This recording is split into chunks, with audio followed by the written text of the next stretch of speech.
This is our augmented reality demo using neural computer vision. We're using a simple two-dimensional webcam and a simple projector, nothing special here.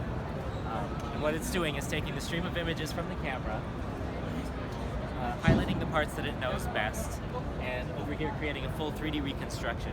As you can see, as I pick up a part, it's actually tracking in full 3 dimensions using a two-dimensional camera. What it's doing is it's using this knowledge, now that it's got all the layout of all the pieces on the board, it's using this knowledge to guide a user to assemble a circuit.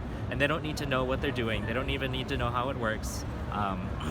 All they need to do is watch the steps as they come in. So here you can see it's highlighting one piece and saying that I need to put it right here. So I pick it up, I put it right here, and it'll check the location of that. And see, now it's saying, now take this piece and put it right here. But suppose I don't, say I put it over here, it will actually tell me and notice that it's in a new spot and say, no, you need to spin it and turn it and move it over here. So once I do that, it verifies the location of all the parts on the board as the assembly is finished. And as you can see, it's prompting me to press the button.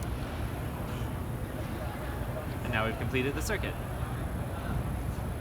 And the idea here is that we can use this in a manufacturing context. Suppose we're training people to create something, or a maintenance context, where say there's a procedure that only needs to be done once a year and nobody on site is an expert. You put on an AR headset with this loaded in, and all of a sudden you're the expert. One of the unique things about this demo, though, is that we've created a machine learning system that's able to use synthesized training data. This is something that isn't well reported in the academic circles because it generally doesn't work.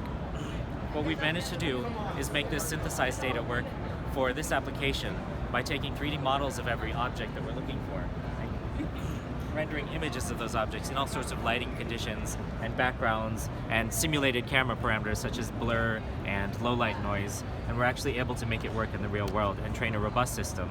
So I can put my thumb over most of the symbol on this part and it actually still tracks the part, no problem, in 3D. And that's about it. Cool. Thanks, Nate. Thank you.